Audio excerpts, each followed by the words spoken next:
My name's Peter Hill. The video content that follows was taken from our Zoom seminar event where we asked 6 experts to cover the 3 big questions that they felt businesses or business owners should be focused on across 6 key areas. Selling, winning business in a socially distanced world. Know your numbers, identifying the key performance indicators for your business and acting on them. Pricing, why smarter pricing is more critical than ever. Taxation, whether it's a great year or your worst ever, tax still has a huge impact. Risk, protecting your wealth and driving new opportunities. And finally, technology, using IT to grow your business. Each expert delivered 3 short videos covering the content. As you would expect, these were filmed on iPhones and in kitchens and bedrooms, so the focus is clearly on what is said and not on the production values. We hope you find them useful.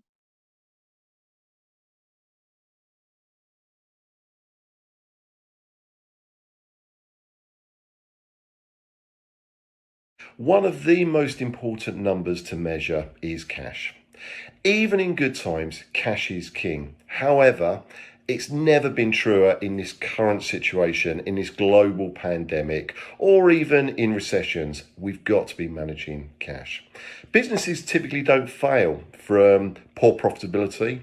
They fail because they run out of money. Clearly, a business that loses money year after year will have a cash impact at some point. But some terrible businesses survive years by managing cash ruthlessly. The opposite is also true. Good businesses can fail if they grow too fast. They may have cash tied up in assets, buildings, stocks, debtors, clients that owe them the money. They can't access them in time. So cash is absolutely the number one that we've got to manage. How do we measure cash? Well, the simple answer to that is, what's the cash flow looking like in the near future? To do that, you're going to need some form of cash flow forecast. Don't get me wrong, we hate cash flow forecasts. They don't have to, however, be complicated, but they do show the lifeblood of a business. It shows what's flowing out, and if it's flowing out faster, then it's actually flowing in. As I said earlier, you don't need to make this complicated. I've seen good old forms of what I would call housekeeping, where it's basically a simple ins and outs. But what it does do is it gives you the ability to have a look at, when am I going to have a pressure, a strain on cash flow? When's there going to be a pinch point? That might be at certain times where VAT might be going out on a monthly or a quarterly basis. It might be the corporation tax. It could be the wages at the end of the month. But what it does do is it gives you the ability to look ahead and plan.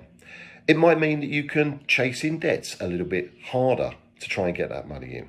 But the most important thing is, 1, to actually prepare something looking ahead in the future. Secondly, it gives you the ability to take some action early before the proverbial hits the fan. If we get to the point where we run out of cash, there isn't anything that typically you can easily do that's instant. Bank managers don't like that phone call at the last minute to say, I've run out of cash. So plan it. Look at a cash flow forecast. I guarantee it will not be right, but it will give you some strong indications in terms of what action do I need to take early. We're going to look at, how do I know if things are on track? In a moment, we're going to talk about my first car. Happy memories. But more about that in a moment. In any business, there are a small number of issues that will determine the success of the business. We call these key performance indicators, or KPIs for short. Think of them like a car dashboard. Fuel in the tank could be cash in the bank. The speedometer could be the sales or the pipeline. Tyre pressure could be the gross profit margin on your last month's sales. Key data that helps you know if your business is operating within acceptable limits. Each business may have some unique numbers for them, such as room occupancy in hotels or build hours in a plumbing business. Each business should define 6, maybe up to 12 KPIs that help them know if their business is on track. Then set parameters of what is acceptable.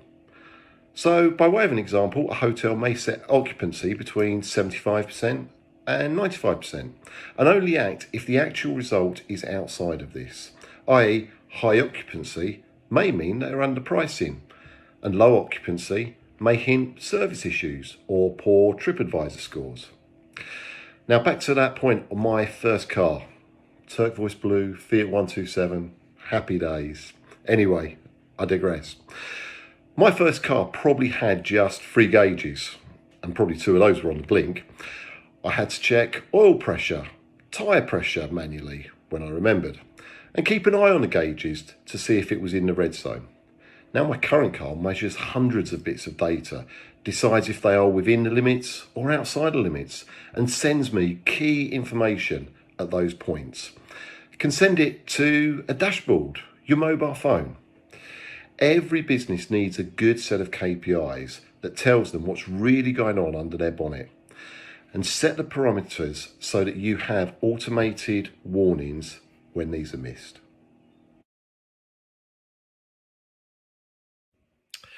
Okay, so in this final section, we're going to look at, now we've got the data, what now? But before I start that, I hope some of you can notice some of the festive decorations. Obviously, as it's now December, I thought we would put some up. I'm actually recording this in July, but hey, good excuse to get the decorations up early. Anyway, moving on. We see 2 problems in most struggling businesses. One, they have no idea what is really going on. They track their performance entirely on whether sales are up or down. They see the numbers and the trends, but don't act on them. Let's take an example, bad debts. Whenever this happens, there are always some very, very clear trends. The speed of payment has been declining over a long time. 30 days a year ago has now slipped to 45 days, then 60, and now nothing. The size of the orders may have declined, often suggesting they're buying some stuff elsewhere to spread their credit problems around maybe. They've stopped arguing about the price, accepted higher margins because they were unable to get credit elsewhere. The business continued to sell them stuff despite no payment in the last 3 months. These trends were obvious and no one acted on them. The question is, why? Not my problem. Sales guys motivated to make sales, not to collect the cash. They're busy. The trends are clear, but it isn't a priority today. Hate conflict. That's quite a common one, so fingers crossed, it will come right in the end. They don't know how to address the issue. This isn't just about debt collection. KPI data spots issues in productivity, customer service, production, quality and efficiency, marketing, sales processes. It can be financial KPIs, non-financial KPIs. The key thing, have you got those KPIs? Get the data is number 1. Number 2, look at the numbers and the trends and decide on action needed. Number 3, and most importantly, with that information, with that data, looking at those trends, act. Take action.